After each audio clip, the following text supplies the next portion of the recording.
रात। फिर कालू कौवा भी गौरी की बातों में आकर उसके साथ शिकारी की तरफ चल देता है। शिकारी जी प्रणाम। डाकी जी की, अरे आओ कालू कौवे, कैसे आए हो? शिकारी जी, आपकी उड़ान ऊंची, आपकी शान ऊंची, लेकिन हम काले काले कौवे इस काबिल नहीं कि हम आपके कोई काम आ सके, लेकिन फिर भी आपसे करने आए हैं दोस्ती। डाकी जी की दोस्ती, वो भी तुम काले कौवे से? ये मेरी शान के खिलाफ है। हम आपको बताएंगे कि आपको किस घोंसले में अंडे और बच्चे मिलेंगे। ऐसे हमें आपकी थोड़ी सेवा करने का मौका मिलेगा और आपको भी आपका भोजन मिलता रहेगा। डाकी जी की, तुम कौवे होते तो बहुत शैतान है। सीधी सीधी बात करो, बदले में क्या चाहते हो? डाकी जी की, बस ये कि आप कृपा करें, बस हमारे घोंसले की तरफ न आए। इसका मतलब ये कि तुम्हारे घोंसले में भी कोई छोटा बच्चा है? मुझे अपने जग्गू से बहुत प्यार है। चिड़िया बहन, आज भोजन की खोज में नहीं जाना क्या?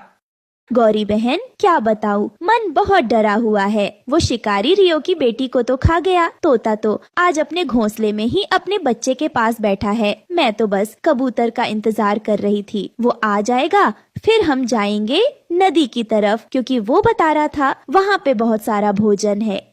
क्या करे रानो, भोजन के लिए तो जाना ही होगा। मेरा बेटा भी तो छोटा है। मैं तो आज अपने घोंसले में ही रहूंगी और मेरा भोजन तो ये कालू ले आएगा। मैं तुम्हारी बेटी पर भी नजर रखूंगी।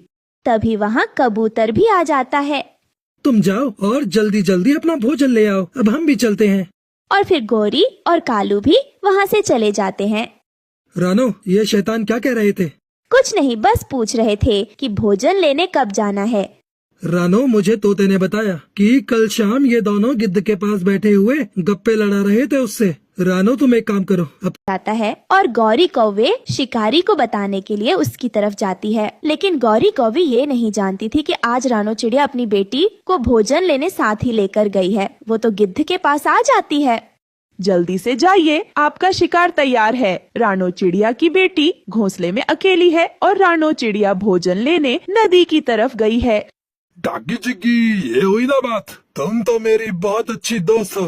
ये कहकर शिकारी गिद्ध रानो के घर की तरफ चला जाता है। मुझे भी बहुत भूख लगी है। मैं भी कहीं से फल वगैरह ढूंढकर खा लेती हूँ, क्योंकि अब शिकारी मेरे घोंसले की तरफ तो जाएगा नहीं। फिर गौरी फल ढूंढने चली जाती है और जैसे ही शिकारी रानो के घोंसले में आता है तो देखता है कि वहाँ तो कुछ भी नहीं था। ये देखकर उसे गुस्सा आ जाता है। फिर वो थोड़ा आगे बढ़ता है तो देखता है कि एक तोते के घोंसले में बच्चा तो था, लेकिन तोता तो उसी की तरफ देख रहा था। मैं कल शाम से